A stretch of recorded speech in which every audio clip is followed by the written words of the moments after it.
Flags at half-mast marking the death of Kuan Yew.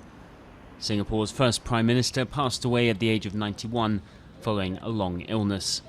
Many well-wishers gathered at the government complex to leave flowers and messages of condolence. Singapore has lost a wonderful man. I can't imagine Mr. Lee Kuan Yew. I can't imagine Singapore without Mr. Lee Kuan Yew. What he has done for Singapore, no one can really deny it. He has done a fabulous job. From a third world country, today we're in a first world country. He's a great man. He's a great soul. Without him, I don't think so there is a beautiful city called Singapore. Lee became Prime Minister in 1959, and after a short union with neighbouring Malaysia, he led Singapore to independence in 1965. A lawyer by trade, he's been credited with turning the city from a British colonial backwater into a major player in international finance and commerce. But progress came at a price for some. Lee clamped down on dissent and forced some rivals into exile.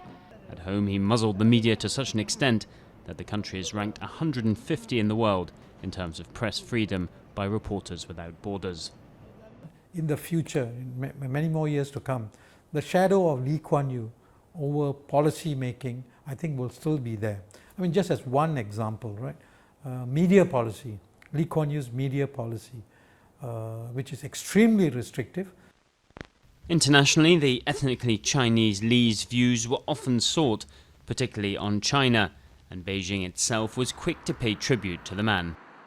Mr. Lee Kuan Yew was a unique, influential Asian statesman and a strategist with both Oriental values and a global vision. China expresses deep grief at the passing of Lee and conveys sincere condolences to his family, as well as to the Singaporean government and people. Lee Kuan Yew was, in many people's eyes, a giant of Asian diplomacy and politics, and while he certainly divided opinion, he'll be fondly remembered by many as Singapore looks to a future without him.